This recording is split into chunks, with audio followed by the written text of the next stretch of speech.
Hello everyone, welcome to अड्डा 24/7 school में राजेंद्र सांखला। बच्चों, इस सेशन में हम कक्षा 9th की पुस्तक कृतिका भाग 1 के अध्याय संख्या 3, जिसके लेखक का नाम है जगदीश चंद्र माथुर, और जगदीश चंद्र माथुर जी द्वारा रचित एक एकांकी है जिसका नाम है रीढ़ की हड्डी, जो हमारी पाठ्य पुस्तक में दी हुई है। तो इस सेशन में बच्चों हम लोग रीढ़ की हड्डी से संबंधित एकांकी संबंधित जितने भी अभ्यास प्रश्न है उनके बारे में चर्चा हम लोग करेंगे। आप लोगों को पता तो होगा, रीढ़ की हड्डी में जो मुख्य पात्र है वह हम उमा को कह सकते हैं। वैसे उनके पिता का नाम रामस्वरूप है, और जिससे उनकी शादी होने वाली थी उमा की, जो शंकर है उसके पिता का नाम गोपाल प्रसाद है। ठीक है, तो बच्चों इस सेशन में हम लोग क्या देखेंगे, इस सेशन में हम रीढ़ की हड्डी जो एकांकी लिखित है जगदीश चंद्र माथुर जी द्वारा, उससे संबंधित जितने भी अभ्यास प्रश्न है उनके बारे में चर्चा करेंगे। यदि आप लोगों को रीढ़ की हड्डी जो हमने इससे पहले जो वीडियो में पढ़ा, रीढ़ की हड्डी जो मूल एकांकी मूल पाठ है, यदि वो आप लोगों को अच्छे समझ में आ गया होगा तो शायद इससे मुझे नहीं लगता कोई दिक्कत तुम्हें आएगी। और इससे पहले हमने इस वीडियो में हमने क्या देखा, जगदीश चंद्र जी का जीवन परिचय, साथ में इस एकांकी का सारांश हम लोगों ने पढ़ा। और यह सब हमें कहाँ मिलता है, हमारी पाठ्य पुस्तक में कृतिका भाग 1। तो ध्यान रखना बच्चों, कक्षा 9th है, पुस्तक का नाम कृतिका भाग 1, अध्याय संख्या 3, और लेखक का नाम क्या है, जगदीश चंद्र माथुर। ठीक है, अब आपसे पूछ ले कि रीढ़ की हड्डी जो एकांकी है हमारे पाठ्य पुस्तक कृतिका भाग 1 में, जिसके लेखक रचयिता कौन है, तो ध्यान रखना बच्चों कौन है, जगदीश चंद्र माथुर। कौन है बच्चों, जगदीश चंद्र माथुर। तो हम लोग क्या देखने वाले हैं सेशन में, रीढ़ की हड्डी संबंधित जितने भी अभ्यास प्रश्न हैं उनके बारे में चर्चा करेंगे। तो बच्चों पहला ही प्रश्न आपके सामने उपस्थित हो चुका है, जल्दी से आप लोग इसका आंसर है अपने दिमाग में लाने की कोशिश करो। क्या है प्रश्न, रामस्वरूप और गोपाल प्रसाद बात बात पर एक हमारा जमाना था कहकर अपने समय की तुलना वर्तमान समय से करते हैं। इस प्रकार की तुलना करना कहाँ तक तर्क संगत है? सोचो एक बार, फिर मैं बता देता हूँ इसका आंसर क्या होगा। यानी कि रामस्वरूप और गोपाल प्रसाद दोनों ही अधेड़ उम्र के पुरुष थे दोनों, और दोनों बार बार कहते हैं हमारा जमाना हमारा जमाना। और आज भी देखते होंगे आप लोग कि जो वृद्ध व्यक्ति हैं या जो भी जिनकी उम्र 50-60 से ऊपर हो चुकी है, वो व्यक्ति कहते हैं कि हमारे वाला जमाना अच्छा था। तो ऐसा क्या तर्कसंगत लगता है आपको? हाँ, देखो पूर्ण रूप से तो सहमत नहीं है, लेकिन फिर भी इतना सहमत है क्योंकि पहले ईमानदारी थी, पहले एक एकल परिवार नहीं था, संयुक्त परिवार में रहते थे। पहले जो हमारी ग्रामीण जो संस्कृति थी वह भी एक मिलावट, बिल्कुल मिलकर के रहते थे, कोई मिलावट नहीं होती थी उसमें। और दूसरी सबसे बड़ी बात, पहले जो ऑक्सीजन मिलता था वो प्योर ऑक्सीजन मिलता था। आज वर्तमान समय में लोग कार्बन डाइऑक्साइड यानी कि प्रदूषण में जीने को मजबूर हो रहे हैं। कारण क्या है, पेड़ पौधों की कटाई की जा रही है। पहले पौधे बहुत ज़्यादा पेड़ पौधे लगाते भी थे और होते भी थे ऑटोमेटिक भी। इन प्रकृति का एक कहते हैं ना कि प्रकृति का ही नेचर था कि पेड़ पहाड़ों पर जंगलों में इस प्रकार से पेड़ उगते थे उस समय। तो क्योंकि पहले लोग ईमानदारी से जिया करते, सत्य पर जिया करते थे, एक दूसरे की सहायता करते थे। लेकिन आज वो सब चीज़ें हमें दिखाई नहीं देती हैं। तो देख लीजिए, रामस्वरूप और गोपाल प्रसाद बात बात पर एक हमारा जमाना था कहकर अपने समय की तुलना वर्तमान समय से इसलिए करते हैं क्योंकि दोनों ही अधेड़ उम्र के थे।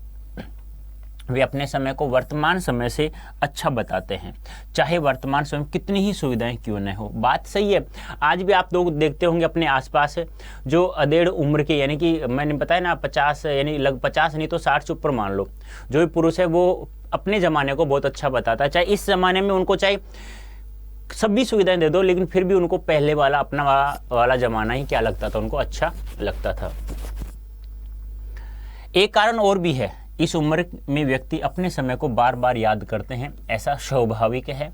ऐसे तुलना करना तर्क संगत तो नहीं है, लेकिन उस समय का स्वच्छ वातावरण या जलवायु हमें आज प्राप्त नहीं होता। बात तो सबसे मतलब एक कहते हैं ना कि एक पेड़ की जैसे मूल जो जड़ होता है, तो उसी प्रकार इस प्रश्न का जो आंसर है यही आ जाता है कि उस समय स्वच्छ वातावरण जलवायु हमें जो प्राप्त होती थी आज ऐसी प्राप्त नहीं होती। तो हम कैसे कल की तुलना आज से कर सकते हैं? समय परिवर्तनशील है, वह सदैव एक सा नहीं रहता है। समय के साथ हुए बदलाव को स्वीकार करने में ही भलाई है, न कि उसकी तुलना बीते हुए कल से करने।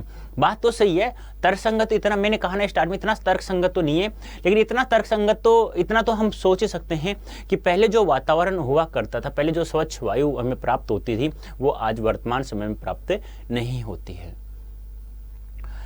नेक्स्ट सेकंड प्रश्न आपके सामने हाजिर हो चुका है। अब जल्दी से इसका आंसर दिमाग में घुमाइए, क्या हो सकता है। तो क्वेश्चन क्या है, रामस्वरूप का अपनी बेटी को उच्च शिक्षा दिलवाना और विवाह के लिए छिपाना, यह विरोधाभास उनकी किस व्यवस्था को उजागर करता है।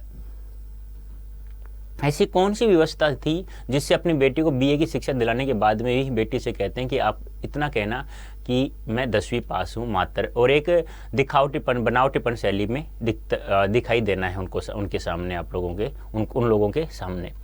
तो व्यवस्था तो क्या है, व्यवस्था तो यही है कि वो अपनी बेटी की शादी अच्छे घर में करना चाह रहा था। प्रत्येक माता पिता यही चाहता है या पिता यही चाहता है कि मेरी बेटी जिस भी घर में जाए खुश रहे, यानी पैसा भी हो, अच्छी ज़मीन जायदाद भी हो और थोड़ा परिवार भी शिक्षित हो। ऐसा मिला, लेकिन वो एक कहते हैं ना सामाजिक रूढ़िवादिता के कारण, यानी कि लोग जिस प्रकार से महिलाओं के प्रति जो परंपराएं बनाए रखी है कि जैसा हम कहेंगे वैसा ही करें, इसलिए गोपाल प्रसाद उसका बेटा 10वीं पास लड़की चाहते थे कि जैसा हम चाहें वैसे ही वो करें। और मजबूरी व्यवस्था क्या थी, क्योंकि वो अपने बच्चे की शादी करना चाह रहा था और सामाजिक जो रूढ़िवादी परंपरा थी उस कारण से वह मजबूर था। रामस्वरूप लड़कियों को उस शिक्षा दिलाने के विरोधी नहीं है, विरोधी नहीं थे तभी तो बीए तक पास करवाया। उन्होंने उमा को बीए तक की शिक्षा दिलवाई है। इसके अलावा उमा को संगीत, कला आदि की भी शिक्षा दिलवाई है। प्रत्येक पिता अपनी पुत्री के लिए अच्छे लड़के के साथ साथ अच्छे घर में शादी करना चाहता है। रामस्वरूप भी ऐसे ही चाहते हैं कि उमा की शादी अच्छे परिवार में हो। संयोग से परिवार तो शिक्षित मिला, लेकिन लड़के का पिता और लड़का दोनों ही चाहते थे कि उन्हें 10वीं पास लड़की ही चाहिए, क्योंकि वे चाहते थे कि बिना सोचे समझे वो अपनी बात मान ले। समाज की यही मानसिकता रामस्वरूप को मजबूर करती है, रामस्वरूप को मजबूर या विवश करती है। इतना लिख देना, रामस्वरूप को मजबूर या विवश करती है, इसलिए वह अपनी पुत्री की उस शिक्षा को छिपा कर रखते हैं। यानी कि उनको इतनी, देखो सभी पिता को टेंशन दिमाग में, ये तो टेंशन चलती रहती है कि मैं अपनी पुत्री की शादी करूंगा तो अच्छे परिवार में ही करूंगा। तो यह तो उनको चलो ठीक है, यह व्यवस्था तो उनकी देखते हैं, लेकिन यदि उन्होंने वो ऐसा न करके यदि अपनी पुत्री की शिक्षा को लेकर के यदि उनके लिए बस सुयोग्य वर ढूंढे, गरीब हो लेकिन अच्छा शिक्षित घर हो मिल जाए तो भी अच्छा है। लेकिन यहाँ तो वकील है और एक बीएससी करके मेडिकल की शिक्षा प्राप्त कर रहा है लखनऊ की मेडिकल कॉलेज से, तो वो तो फिर इस प्रकार से करते ही हैं। नंबर 3 क्वेश्चन है, अपनी बेटी का रिश्ता तय करने के लिए रामस्वरूप उमा से जिस प्रकार के व्यवहार की अपेक्षा कर रहे हैं वह उचित क्यों नहीं है।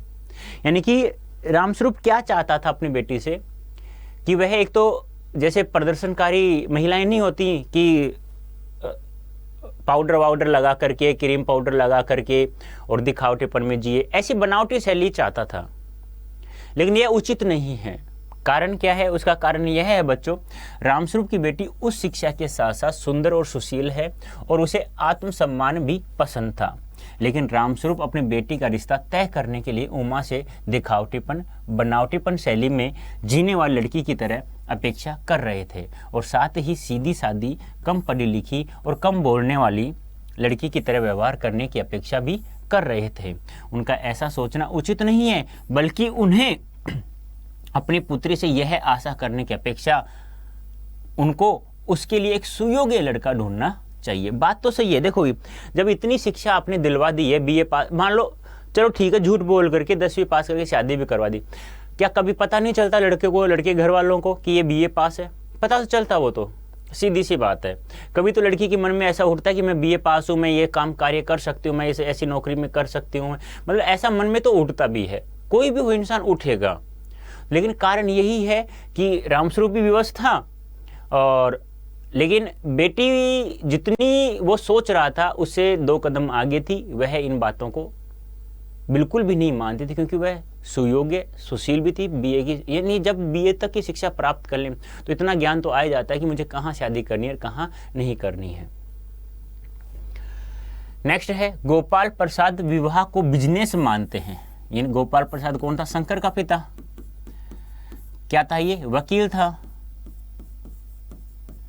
बिजनेस मानते हैं और रामस्वरूप अपनी बेटी की उस शिक्षा छिपाते हैं। क्या आप मानते हैं कि दोनों ही समान रूप से अपराधी हैं? अपने विचार लिखिए। अब आपको अपने विचार लिखना है, पाठ के आधार पर नहीं बताना, अपने विचार से बताना है, पाठ को पढ़ करके। क्या दोनों अपराधी हैं?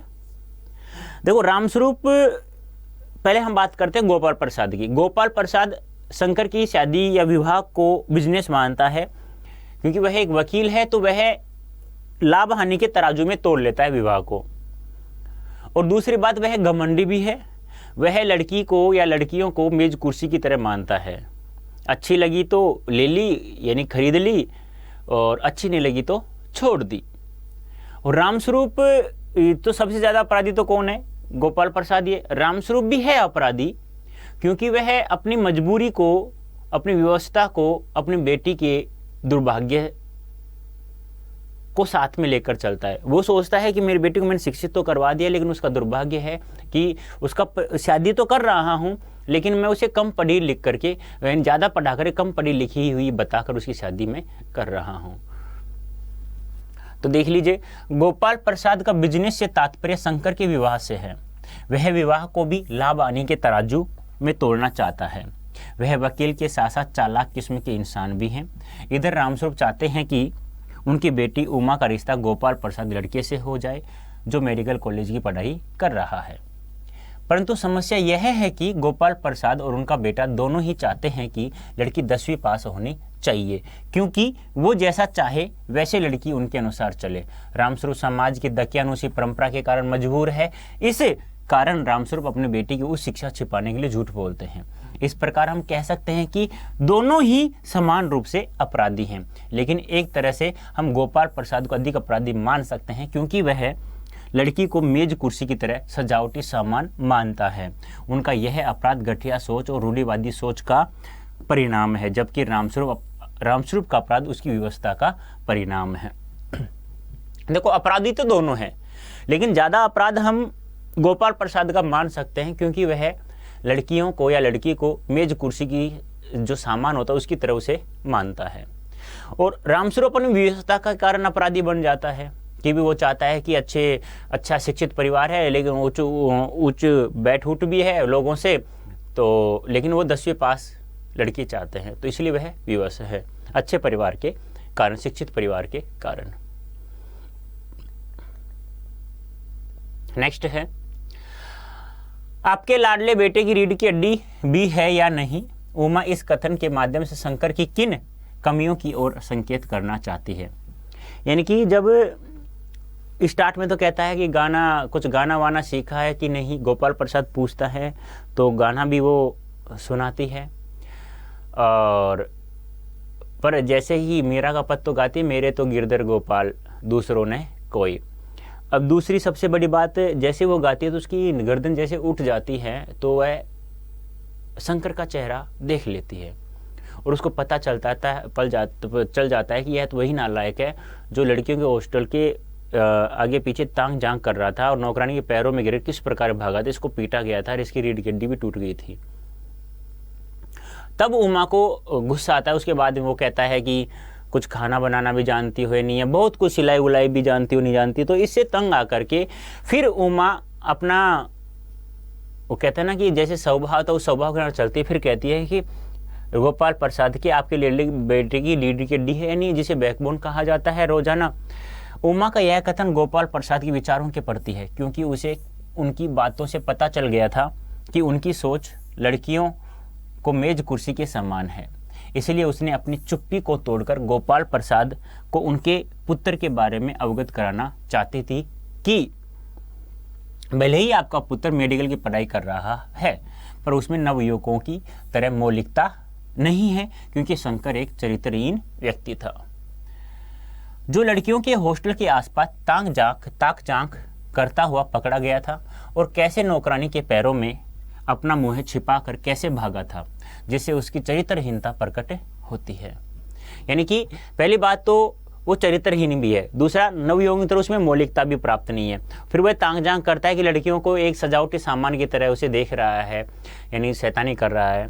और किस प्रकार से चरित्रहीनता, किस प्रकार से वह नौकरानी के यानी कि उनके पैरों में गिड़गिड़ा कर माफी मांगकर किस प्रकार भागा था, किस प्रकार पीटा था। ये स्त्रियों की शिक्षा के प्रति उनकी सोच समय के अनुसार उचित नहीं है, क्योंकि दोनों की ही मान लो है, शंकर की तो है ही है, गोपाल प्रसाद को तो गोपाल प्रसाद को जताना चाह रही थी ना कि ये बात तुम अपने बेटे के बारे में सोचो, पहले मेरे बारे में इतना कुछ पचरो। मैंने कोई कोई गलती तो नहीं की ना बीए की शिक्षा प्राप्त करके? अरे उस शिक्षा मैंने प्राप्त की है, कोई किसी प्रकार का कोई धोखा तो किसी को नहीं दिया ना।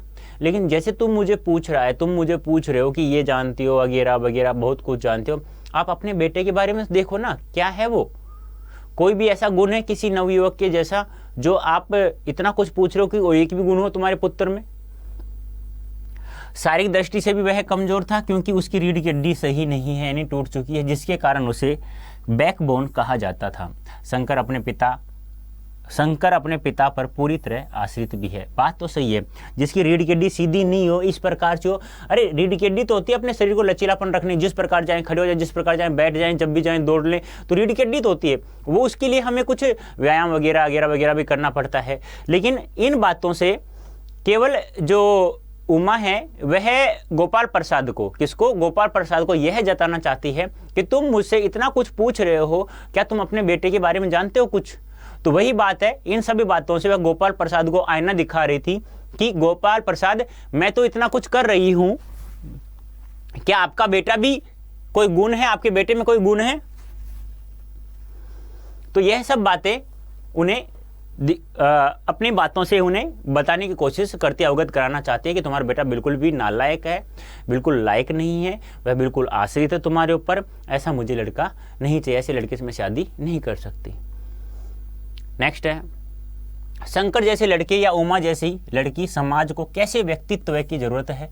तर्क सहित उत्तर दिए। यानी कि देखो, शंकर और उमा में रात और दिन का डिफरेंस है। हम कहते हैं रात और दिन, रात काली होती है, दिन में उजाला होता है, तो रात और दिन का डिफरेंस कह सकते हैं। ये तो नालायक था ही, लेकिन उमा जैसे व्यक्तित्व की समाज को जरूरत है। ऐसी लड़कियों की समाज में जरूरत है, क्योंकि ऐसे ही लड़कियां समाज का हित कर सकती हैं, समाज का भला कर सकती हैं। लेकिन शंकर जैसे लड़के समाज का भला तो क्या, उसका इतना दुर्भाग्य कर देंगे कि आप लोग बाद में समेटना भी चाहो ना उन बातों को तो समेट नहीं सकते। इतना बड़ा नालायक था। क्योंकि जो लड़कियों को एक समान दृष्टि से नहीं देख सकता, अपने बहन की तरह, अपनी माँ की तरह नहीं देख सकता, तो वह लड़का किसी लायक नहीं है, ये मान लो। तो वही बात है यहाँ, दोनों विरोधाभास, यानी विरोधाभास जहाँ अलंकार होता है, उसी प्रकार दोनों के विचारों में विरोधाभास है। शंकर और उमा दोनों के व्यक्तित्व विरोधाभासी हैं। शंकर मेडिकल की पढ़ाई तो कर रहा है, लेकिन वह सामाजिक और वैचारिक प्रगति से आज भी अछूता है, यानी कि उसमें बिल्कुल भी सामाजिक और विचार करने वाली प्रकृति बिल्कुल भी उसमें नहीं है। उसके विचारों में प्रगतिशीलता, दृढ़ता का अभाव है, यानी उनके विचारों में बिल्कुल प्रगतिशीलता और दृढ़ता का तो क्या है, बिल्कुल ही अभाव है। वो इसलिए कि वह शिक्षा के महत्व को नहीं समझता। यानी कि मेडिकल कॉलेज बीएससी करने के बाद में लखनऊ मेडिकल कॉलेज में पढ़ रहा है, फिर भी वह शिक्षा के महत्व को नहीं जानता, फिर भी उसे 10वीं पास लड़की चाहिए। साथ ही नारी शिक्षा का भी विरोधी है, यानी नारी शिक्षा विरोधी, तो 10वीं पास चाहिए तो उसे। ऐसा इंसान समाज का हित भला नहीं कर सकता। हित यानी क्या होता है, हित या भला नहीं कर सकता। ऐसा समाज को ऐसे लड़कों की आवश्यकता भी बिल्कुल भी नहीं, ना ऐसे किसी माता पिता को चाहिए शायद ऐसा लड़का। आप किसी माता, मान लो किसी भी महिला को पुत्र होने वाला है या पुत्री होने वाली है, तो उसे कहो तो ये नालायक होगा, बाद में वो कहेगी ठीक है ये नहीं चाहिए मुझे, ये वास्तविक बात है। इसके विपरीत उमा उन लड़कियों का प्रतीक है जो सजग, अपने अधिकारों के प्रति जागरूक है। और उमा जो है, ऐसी लड़कियां तो प्रत्येक माता पिता चाहता है, जो सजग भी है और अपने अधिकारों के प्रति जागरूक भी है, और साथ ही अपनी मान मर्यादा के प्रति भी सचेत है। उमा बीए पास है, लेकिन प्रदर्शन प्रिय नहीं है। बीए पास है, शिक्षित है, लेकिन जब बीए पास कर लेती हैं तो कहते हैं ना कि लड़कियां एक दूसरे लड़कियों को देख करके मेकअप पाउडर वाउडर, जैसे इसमें आया था पाउडर वाउडर लगा लो, तो गोपाल पर उसने रामस्वरूप ने अपनी पत्नी प्रेमा को कहा था कि उनको थोड़ा कहना कि सही से तैयार हो करके लाना है उसे। तो प्रेमा कहते कि बेटी थोड़ा पाउडर वाउडर लगा ले, लेकिन वह मुँह फुला के पड़ी हुई है, बैठी हुई है। क्यों? क्योंकि उसे ऐसा प्रदर्शनकारी या दिखावा उसे पसंद बिल्कुल भी नहीं था। बीए पास होने के बाद में फिर भी दिखावा नहीं। आप सोचो कितनी सुंदर, सुशील, सुयोग्य लड़की है। वह शांत और गंभीर है। वह गोपाल शंकर जैसे व्यक्तित्वों के घमंड को चकनाचूर करने वाली लड़की है। उनका चरित्र समाज को उन्नति की ओर उन्मुख करने वाला है। उसका चरित्र, उनका नहीं, उसका चरित्र समाज को उन्नति की ओर उन्मुख करने वाला है। अतः समाज को उमा जैसे व्यक्तित्व की जरूरत है, शंकर जैसे व्यक्तित्व की नहीं। बात तो सही है कि जब जहां देश का भला हो, जहां परिवार का भला हो, जहां समाज का भला हो, ऐसे ही लोग चाहिए। मान लो गलती से कोई भी लड़का है, लड़की है, अच्छा पढ़ लेता है, नौकरी नहीं लगती है, तो ऐसा नहीं है कि वो किसी का लायक नहीं है। वह फिर भी उसमें आज के ज़माने में जितना लड़का लड़की पढ़ेगा, जितना उसमें ज्ञान होगा, सृजनात्मकता का, जिस प्रकार से बच्चा शुरू में ही नई नई चीज़ें सीखता है, उसी प्रकार नया नया कार्य करता रहेगा, तो इंसान देश का भी भला कर सकता है, समाज का भी कर सकता है और अपने परिवार का तो करे ही करेगा साथ में। और ऐसे ही व्यक्तित्वों की जरूरत है हमारे समाज में, हमारे देश में। रीढ़ की हड्डी शीर्षक सार्थकता स्पष्ट कीजिए। यानी रीढ़ की हड्डी जो शीर्षक दिया है जगदीश चंद्र माथुर जी ने अपनी एकांकिका, उसकी सार्थकता स्पष्ट कीजिए। क्या लगता है आप, कैसी सार्थकता है? बताइए, सोचिए, फिर बताइए मुझे। क्या आप सहमत हैं इस शीर्षक से? आप सहमत हैं तो बताइए जल्दी से। देखो, रीढ़ की हड्डी जो एकांकी है प्रतीकात्मकता है, और जहां प्रतीक है तो वहां सीधी सी बात है, किसी न किसी प्रतीक की सोच अच्छी है तो सार्थक भी है। रीढ़ की हड्डी एक प्रतीकात्मक एकांकी है। यह लोगों के व्यक्तित्व में मौलिक इच्छा शक्ति, व्यक्तित्व और दृढ़ चरित्र का प्रतीक है। व्यक्तित्व में मौलिक इच्छा शक्ति, व्यक्तित्व और दृढ़ चरित्र का प्रतीक है। कौन? रीढ़ की हड्डी शीर्षक। इस शीर्षक में समाज की सड़ी गली मानसिकता को व्यक्त किया गया है तथा उस पर प्रहार किया गया है। और सड़ी गली समाज की मानसिकता है तो क्या है कि गोपाल प्रसाद और शंकर को 10वीं पास लड़की चाहिए थी, इसलिए, और उस पर प्रहार किया किसने? उमा ने। क्योंकि रीढ़ की हड्डी शरीर का मुख्य हिस्सा होती है, और जिस प्रकार रीढ़ की हड्डी शरीर का मुख्य हिस्सा होती है, जो हमारे सर से लेकर के नीचे वाले हिस्से तक को जोड़ के रखती है, जब चाहे इसे ऐसे लचीला, देखो ऐसे लचीला कर रहे हैं रीढ़ की हड्डी से। रीढ़ की हड्डी टूटी हुई हो तो ये ऐसे होता है, ऐसे ही रहेगा, फिर ऐसे होता है, ऐसे ही रहेगा। मतलब कहने का तात्पर्य जिस प्रकार शरीर का मुख्य हिस्सा रीढ़ की हड्डी पर टिका हुआ है, वैसी प्रतीकात्मकता इसमें है, जो हमारे शरीर को लचीलेपन के साथ सीधे भी बनाए रखती है। उसी तरह समय के अनुसार पुरानी रीतियों और परंपराओं का बदलना आवश्यक है। इस प्रकार इस एकांकी का शीर्षक सर्वथा उपयुक्त और सार्थक है। यानी कि उपयुक्त भी है और सार्थक भी है, क्योंकि प्रतीकात्मक है तो किसी न किसी चीज के लिए वह प्रतीक के रूप में उभर कर निकलती है। उमा का जो चरित्र है वह एक सादगी भरी लड़की और चरित्र पूर्ण लड़की, मौलिक जिसमें गुण होने चाहिए वो सब गुण उसमें है। किस प्रकार समाज को आगे बढ़ाना है, किस प्रकार देश को आगे बढ़ाना है, किस प्रकार से मुझे आगे चलना है, यानी दिखावटीपन में बिल्कुल भी पसंद नहीं करती। तो ऐसी लड़की चाहिए इस देश को, प्रत्येक परिवार को भी चाहिए, प्रत्येक समाज को भी चाहिए। ऐसे प्रतीक जो स्त्री शिक्षा के विरोधी हैं, जो लड़कियों को एक मेज कुर्सी के समान या भौतिक वस्तुओं के समान मानते हैं, जैसे कि मान लो प्लास्टिक का गुलदस्ता है, जैसे कोई अतिथि आ रहा है तो उसको साफ करके रख दे, उसके बाद फिर उसे वापस वहीं की वहीं पड़े रहने दे, मिट्टी में होने दे। तो ऐसा लड़की को मानने वाले इंसान हमारे देश में नहीं चाहिए। तो ऐसी इस सोच को भी यह हमारी एकांकी है रीढ़ की हड्डी, यह उन सोच वालों को भी बदलती है। तो कहने का तात्पर्य पूर्ण रूप से हम सहमत हैं और सार्थक भी है यह इसका शीर्षक और उपयुक्त भी है। कथा वस्तु के आधार पर आप किसे एकांकी का मुख्य पात्र मानते हैं? यानी कथा वस्तु के आधार पर, कथानक जो मुख्य होता है किसी भी गद्य का, किसी भी कहानी का, किसी भी उपन्यास का, तो उसके आधार बताइए आप किसे मुख्य पात्र मानते हैं?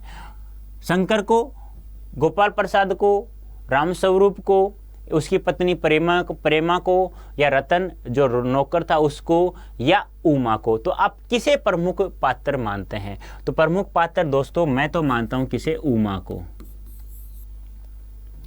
कथा वस्तु के आधार पर हम एकांकी का मुख्य पात्र उमा को ही मानते हैं। उमा उच्च शिक्षित होने के साथ साथ कला एवं संगीत में भी निपुण है। वह अपनी निपुणता से गोपाल प्रसाद और शंकर के निरुत्तर ही नहीं करती बल्कि उनकी आंखें भी खोल देती है। अतः उमा की निम्नलिखित विशेषताएं सामने आती हैं। तो मुख्य पात्र इसलिए तो है, कुछ विशेषताएं तभी तो, जैसे सुशिक्षित एवं प्रगतिशील विचारों वाली लड़की है। सुशिक्षित भी है, अच्छी पढ़ी हुई भी है, और प्रगतिशील विचार वाली भी लड़की है, प्रगतिशील विचार भी है। सादगी पसंद एवं स्वाभिमानी भी है, यानी सादगी पसंद है और स्वाभिमानी भी, अपने स्वाभिमान को नहीं गिरने देती है। अपने पिता के कहने पर वह अपनी शिक्षा छिपाती नहीं है और वह चरित्रहीन और विचारहीन शंकर से विवाह करना स्वीकार भी नहीं करती है। वह सामाजिक मान्यताओं के विरुद्ध साहस के साथ विद्रोह भी करती है। तो देखो कितने अच्छे अच्छे गुण हैं। ऐसा कौन सा गुण है? सुशिक्षित होना, प्रगतिशील विचार वाली, सादगी पसंद, स्वाभिमानी स्त्री लड़की, अपने पिता का कहने पर भी शिक्षा नहीं छिपाती है क्योंकि वह सामाजिक मान्यताओं के विरुद्ध साहस का विद्रोह करती है, और साथ में गोपाल प्रसाद और शंकर का घमंड भी चकनाचूर कर देती है। तो उपयुक्त कथनों के अनुसार हम कह सकते हैं कि कथा वस्तु के आधार मुख्य पात्र उमा ही है। और यदि हम सेकेंडरी जो माने, आप कहो कि सर दूसरा मुख्य पात्र और कौन सा है, तो यहां फिर हम रामस्वरूप को मानेंगे। कारण क्या है? वो मजबूर है, विवश है अपनी पुत्री को अच्छे घर में शादी करने के लिए। गोपाल प्रसाद शंकर को तो हम बिल्कुल भी नहीं मान सकते क्योंकि उनकी सोच है वो घटिया है, दखियानुसी, सामाजिक रूढ़िवादी परंपरा से घिरी हुई है। तो सेकंड पूछे तो यही है, लेकिन सेकंड नहीं पूछेगा, कथा वस्तु के आधार पर केवल मुख्य पात्र के बारे में बात किया जाता है हमेशा। तो ये थे बच्चों आपके जो जगदीश चंद्र माथुर जी द्वारा रचित एकांकी रीढ़ की हड्डी से संबंधित जितने भी अभ्यास प्रश्न थे, मुख्य हम लोगों ने देख लिए हैं। उम्मीद करता हूँ आप लोग बहुत अच्छा समझ में आया होगा। इसी प्रकार आप हमारे सेशन के साथ जुड़े रहिएगा। धन्यवाद, थैंक यू सो मच।